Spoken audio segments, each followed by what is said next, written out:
मध्य प्रदेश में पिछड़ा वर्ग को लेकर 27% आरक्षण के मामले में सुप्रीम कोर्ट की सख्ती ने प्रदेश के राजनीति के साथ साथ कर्मचारी जगत में सियासी हलचल मचा दी है। मामले को लेकर कर्मचारी वर्ग जातिगत दो गुट में नजर आ रहे हैं। दूसरी ओर कांग्रेस और बीजेपी में जुबानी जंग शुरू हो गई है। बता दें कि सुप्रीम कोर्ट ने मामले की सुनवाई के दौरान कहा कि 13% आखिर क्यों होल्ड किए गए। साथ ही प्रदेश के प्रशासनिक मुख्य सचिव से एफिडेविट भी मांगा है।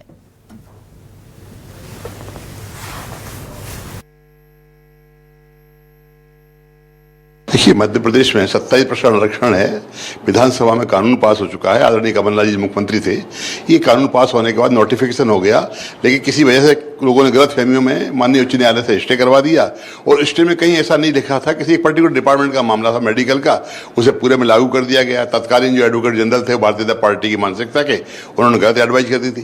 लेकिन दुर्भाग्यपूर्ण स्थिति है कि आज भी 13% होल्ड किया हुआ है और 14% में आरक्षण दिया जा रहा है, जबकि 27% देना चाहिए, जिसके लिए माननीय उच्चतम न्यायालय ने यहाँ के चीफ सेक्रेटरी से एफिडेविट मांगा है। क्या कारण है, क्यों रोका गया है, मैं समझता हूँ एफिडेविट सच देना चाहिए और 27% आरक्षण लागू करना चाहिए। भारतीय जनता पार्टी सरकार सदैव पिछड़े वर्गों को उनका हक और अधिकार देना चाहती है, चाहे संवैधानिक दर्जा देने का मामला हो आयोग को या मध्य प्रदेश में 27% आरक्षण देने की बात हो। सभी तरह के अधिकार केवल भारतीय जनता पार्टी ने दिए। कांग्रेस पार्टी ने पिछड़ा वर्ग को धोखा दिया, जनसंख्या के गलत आंकड़े न्यायालय में रखे, जिस वजह से पिछड़ा वर्ग आरक्षण अमल होने में देरी हुई। और हमारी सरकार के अथक प्रयासों से अब पिछड़ा वर्ग को 27% आरक्षण की दिशा में सरकार आगे बढ़ रही है और जल्द ही प्रदेश के पिछड़े वर्ग को 27% आरक्षण मिलेगा। कांग्रेस पार्टी ने पिछड़ा वर्ग को धोखा दिया, भारतीय जनता पार्टी ने पिछड़ा वर्ग को हक, अधिकार और सम्मान दिया है। आरक्षण की छोटा मोटा मुद्दा नहीं, बहुत बड़ा मुद्दा है।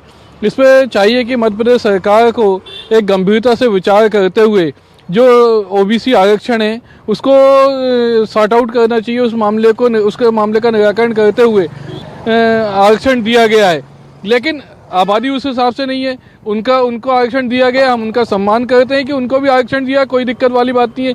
लेकिन किसी का हक को भी नहीं मांगा जाना चाहिए, क्योंकि कहीं ना कहीं हक मांगा जाता है तो वो जो जिसकी नौकरी लगनी है, जिसको आरक्षण मिलना है, जिसको नौकरी नहीं लग पा रही, वो कुंठित हो जाता है या वो डिप्रेशन में आ जाता है।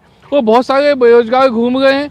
चाहिए कि आरक्षण का मुद्दा सॉर्ट आउट होके और 27% आरक्षण निर्धारित किया जाना चाहिए और दिया जाना चाहिए। जो पिछड़े वर्ग के आरक्षण को लेकर काफी समय से बहुत उलझे हुए मामले चल रहे हैं। कभी मामले कोर्ट में जा रहे हैं, कभी उनके जो वर्ग है वो भी लगातार इसको लेकर आंदोलित भी हो रहा है और मांगे भी की जा रही है। माननीय उच्चतम न्यायालय ने कहा भी था कि इन्हें 27% का आरक्षण दिया जाए।